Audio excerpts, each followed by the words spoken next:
सेठ जी प्रणाम। प्रणाम प्रणाम प्रणाम। बाकी प्रणाम से काम ना चली।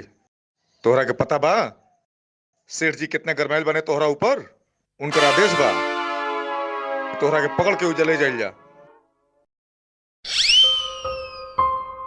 बाकी गरीबन तू चिंता जीन कर। हम बानी नु, हम सब संभाल लेब।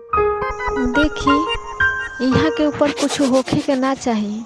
अरे घबराइला के बात नहीं के, हमने के बानी जानू, सब ठीक हो जाए। चले के